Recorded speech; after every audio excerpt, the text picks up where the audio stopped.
근세 초기 17-8세기 유럽에서는 동물에 대한 학대가 하나의 대중적 오락이었습니다. 그 대상은 여럿이 있지만 특히 각종 축제 기간에 고양이에 대해서 자행됐던 것들을 살펴봅니다. 수미르 지방에서는 횃불의 일요일에 어린이들이 고양이를 잡아놓고 장대 위에 매단 뒤에 모닥불로 태워 죽이곤 했습니다. 액상 프로방스 지역에서는 성체 초기를 고양이를 높이 던져서 땅 위로 떨어뜨려서 죽이곤 했습니다. 영국에서는 고양이를 잡아서 머리털을 깎아 성직자의 모습처럼 만들어서 교수대에서 목매달았습니다. 이런 행위는 특히 프랑스에서 극심했습니다.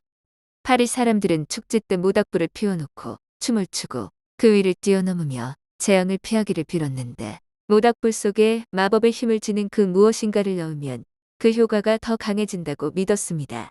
그래서 고양이들을 잡아서 산채로 자루에 넣어 불 속으로 던졌습니다. 생샤몽 지방 사람들은 온몸에 불을 붙인 고양이를 쫓아다니기를 즐겼습니다. 부르군디나 로렌의 일부 지역에서는 5월의 기둥, 메이폴 5월 1일에 5월제를 기념하는 기둥에 고양이를 묶어놓고 그 주위에서 춤을 추었습니다. 메츠 지역에서는 모닥불 위에 얹은 바구니 속에 12마리의 고양이를 넣고 산채로 불태우기도 했습니다. 이것은 1765년 폐지되었습니다. 하지만 그 전까지는 그 지역의 근엄한 유력자들이 모여서 그 모닥불에 직접 불을 붙였습니다. 공공연하게 그 행위를 인정하고 오히려 장려했다는 것이죠. 그들에게 고양이는 마법을 암시하는 동물입니다. 집 밖으로 나온 마녀는 밤에는 검은 고양이로 낮에는 흰 고양이로 변신해서 돌아다닙니다. 그리고 온갖 저주와 고통을 줍니다. 사람들은 마녀들의 모임 즉 사바트에서 수고양이를 변신한 악마와 마녀들이 서로 끔찍하게 울어대며 섹스를 한다고 믿었습니다. 그렇게 함으로써 마녀들은 힘이 강해진다고 믿었죠. 그런 마법으로부터 자신을 보호하기 위해서는 고양이에게 상처를 내면 됩니다. 꼬리를 자르거나 귀를 가위질하거나 다리를 부러뜨리거나 털을 뽑아서 태웁니다. 그러면 죽거나 다친 고양이는 본체인 마녀로 돌아갈 수 없기 때문에 저주를 내리지 못합니다. 앙주 지방에서는 고양이가 빵 가게에 들어오면 빵이 발효하지 못해서 빵을 만들지 못합니다. 브르타뉴 지역에서는 어부가 가는 길에 고양이가 가로질러 가면 잡은 물고기가 상한다고 믿었습니다. 그리고 방금 죽여서 아직 따뜻한 고양이의 뇌를 먹으면 투명 인간이 될 수 있다고 믿었습니다.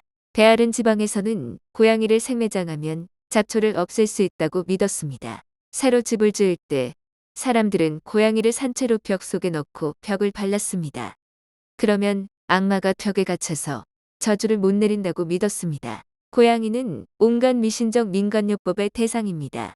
넘어져서 심하게 다치면 수고양이의 꼬리를 잘라서 피를 내어 빨아먹습니다. 폐렴을 치료하기 위해 고양이의 귀를 잘라 피를 뽑아서 적포도주에 섞어 먹습니다. 배가 아프면 포도주에 고양이의 분뇨를 섞어 먹습니다. 무엇보다도 고양이는 여성의 성욕과 관계가 있다고 믿었습니다. 심지어 15세기에도 여성과 사귀려면 고양이를 기르라고 충고하는 기록이 있습니다. 그 생각의 근거는 다르지만 이것은 오늘날에도 크게 다르진 않죠.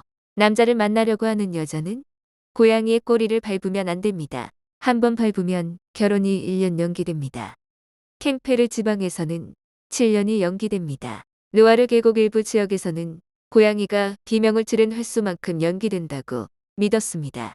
고양이를 먹는 것만으로도 임신이 된다고 믿었습니다. 고양이 스튜를 먹을 소녀들이 고양이 새끼를 낳았다는 민담도 여러 개 있습니다.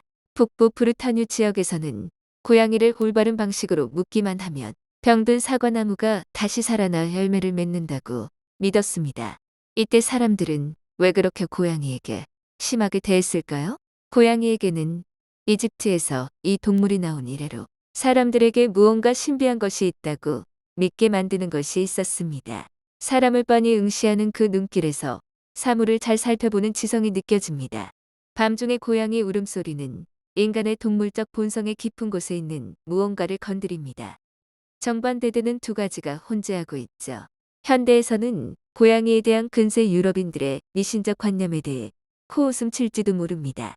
하지만 중세의 어둠이 지나고 아직 그 관습이 강하게 남아있는 지역의 사람들입니다. 깊은 숲속에는 아직 마녀들이 살고 있다고 믿고 있는 사람들에게는 어쩌면 자연스러운 관념일 수도 있습니다. 봐주셔서 감사합니다.